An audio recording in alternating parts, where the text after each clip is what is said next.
जनता का पैसा फूंक कर दूसरे देशों का भ्रमण करना, मौज काटना, दूसरे देश के नेताओं के जबरदस्ती गले पड़ना, बिना बात के जोर जोर से नकली हंसी हंसना, भाड़े की भीड़ बटोर कर नारेबाजी करवाना, फोटो वीडियो क्लिक करवाना। क्या लगता है आपको मोदी जी के ये शौक कोई आज के हैं?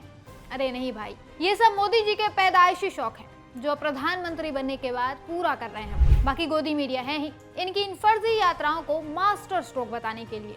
अंधभक्तों को बहलाए रखने के लिए मोदी जी टाइम टाइम पर विदेशों से भी वीडियोस और फोटोज भिजवा देते हैं, जिसे गोदी मीडिया दिन में 74 बार दिखाकर अंधभक्तों का मनोरंजन करती है। जान लीजिए कि मोदी जी 2 जुलाई से 10 जुलाई तक 5 देशों की यात्रा पर निकले हैं। इन 8 दिनों में ये घाना, त्रिनिदाद एंड टोबैगो और नामीबिया होते हुए अर्जेंटीना और ब्राजील भी पहुंचे। हर देश से इनकी एक नई तरह की तस्वीर आई, बिल्कुल नए अंदाज में और नए एंगल से। इस दौरान मोदी की पर्सनल पीआर एजेंसी ANI ने भी लगातार काम किया। हर रोज कम से कम 10 वीडियोस इस बात पर रहे कि देखो देखो विदेश में मोदी का कैसे डंका बज रहा है, देखो ना कैसे विदेश में उन्हें सम्मान दिया जा रहा है, कैसे मोदी जी विदेशी नेताओं से गले मिल रहे हैं, कैसे उनके स्वागत में ढोल नगाड़े बजाए जा रहे हैं।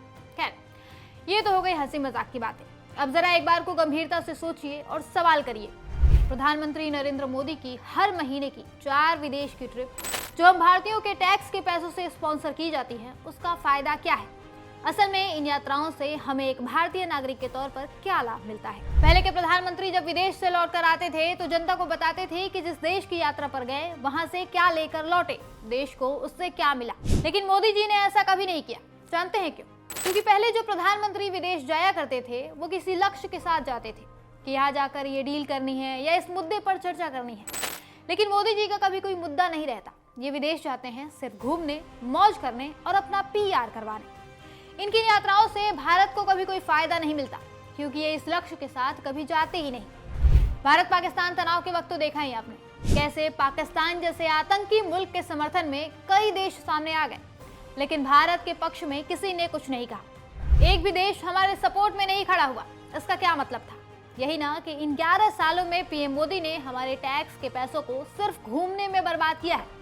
इनकी विदेश नीति एकदम फुस है। ये जो गोदी मीडिया दावा करती है कि विदेशों में हमारा डंका बज रहा है, पाकिस्तान के साथ एक छोटी सी झड़प ने बता दिया कि मोदी जी का डंका नहीं, ढोल बज रहा है। अमेरिकी राष्ट्रपति ट्रंप बार बार हमारी बेइज्जती कर रहे हैं, ये दावा करके कि मैंने भारत पाकिस्तान का युद्ध रुकवा दिया और इसके लिए मैंने व्यापार को जरिया बनाया। आज भी ट्रंप ने ये गाना गाया है। दुनिया भर में घूम घूम कर ट्रंप कह रहे हैं कि मैंने भारत को व्यापार की धमकी देकर डरा दिया, उसे सीज फायर करने पर मजबूर कर दिया। कहाँ इस देश के प्रधानमंत्री होने के नाते मोदी जी को ट्रंप को जवाब देना चाहिए तो वो सैर सपाटे पर निकल गए हैं। इधर बिहार का भी हाल देखिए। बीते कुछ दिनों से वहां से लगातार हत्या और लूटपाट की खबरें आ रही हैं। अभी रविवार को ही बिहार के पूर्णिया में एक साथ एक ही परिवार के 5 सदस्यों की हत्या कर दी गई है। इसके पहले गोपाल खेमका जैसे एक बड़े बिजनेसमैन की उनके ही घर के सामने गोली मारकर हत्या कर दी गई। लेकिन ऐसे समय पर मोदी जी बिहार नहीं जाएंगे। वो तब जाएंगे जब बिहार में चुनाव की तारीख नजदीक होगी। जैसे ही चुनाव करीब आएंगे, मोदी जी बिहार पहुंचकर वहां से अपना पुराना नाता बताने लगेंगे। पर उसके पहले बिहार जलकर तबाह ही क्यों ना हो जाए, मोदी जी वहां कदम नहीं रख सकते। मणिपुर का उदाहरण तो देखा ही आपने। उनके खुद के देश में राज्य जल रहे हैं, लेकिन मजाल है कि मोदी जी वहां पहुंच जाए। पर हाँ, विदेश घूमने का पूरा टाइम है उनके पास और गोदी मीडिया के हिसाब से यही अच्छे दिन है। वैसे अच्छे दिन से याद आया, हमारा चैनल सब्सक्राइब करना मत भूलिएगा, ताकि सही मायनों में आपके दिमाग के अच्छे दिन आ सके। इसी के साथ हम आपसे विदा लेते हैं। देखते रहिए न्यूज़ कैप्सूल।